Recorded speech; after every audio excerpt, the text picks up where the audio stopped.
If you thought the outrage after Ireland's 24-13 loss to the Springboks had already peaked, Stephen Ferris just pushed it into overdrive. The former Ireland flanker didn't criticise the players, he didn't blame the tactics, he didn't even put the spotlight on the 5 yellow cards and 1 20-minute red that Ireland earned all by themselves. No, Ferris decided the real villain of the Aviva Stadium was referee Matthew Carley. "A bizarre game," Ferris said on RTE Sports broadcast. "I think the player of the match should have gone to the referee. To be honest, he was the centre of attention the whole way throughout the game."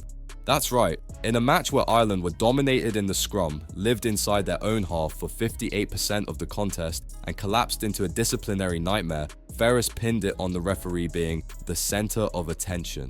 I know he has a really tough job to do, but they also contribute massively to the flow in a game. It was just really disappointing because you wanted a contest that both teams were in for large parts, and the referee just had so many big decisions to make, some of which I disagreed with.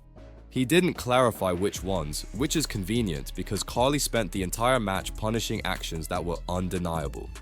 James Ryan launched himself into Malcolm Marx with a tucked shoulder, yellow, sent to the bunker, upgraded to a 20-minute red.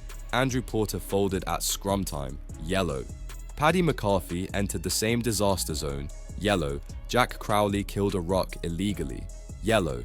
Sam Prendergast committed the last in a long list of Ireland's repeated infringements inside their own 22. Yellow. Grant Williams, the lone Springbok sanctioned, got his yellow in the 78th minute. Ireland were already buried, and yet Ferris looked straight past all of that and pointed the finger at the referee. That's not even counting the moment Irish fans have latched onto all week, the early hit between Sacha Feinberg Mngomezulu and Tommy O'Brien, which was reviewed and deemed a penalty only.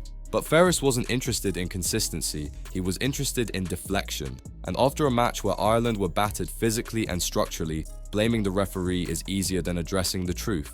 Still, to his credit, Ferris praised Ireland's late effort. It was a spirited second half performance by Ireland. It almost felt like the fans were going home happy because they played a lot better in the second half. They finished the game really strongly. They got stuck into the South Africans. They may have given them a few things to think about, but yeah, I've actually no idea how to sum that game up because it was just mental.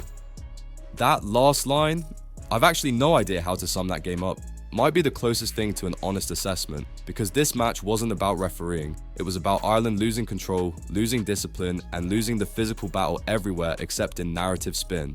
So here's the real question. Was this truly a bizarre game decided by the referee, or is Stephen Ferris simply refusing to call out the collapse his former team suffered? Let me know what you think in the comments, and if you want more brutally honest Springbok analysis, make sure you like the video and subscribe to the channel.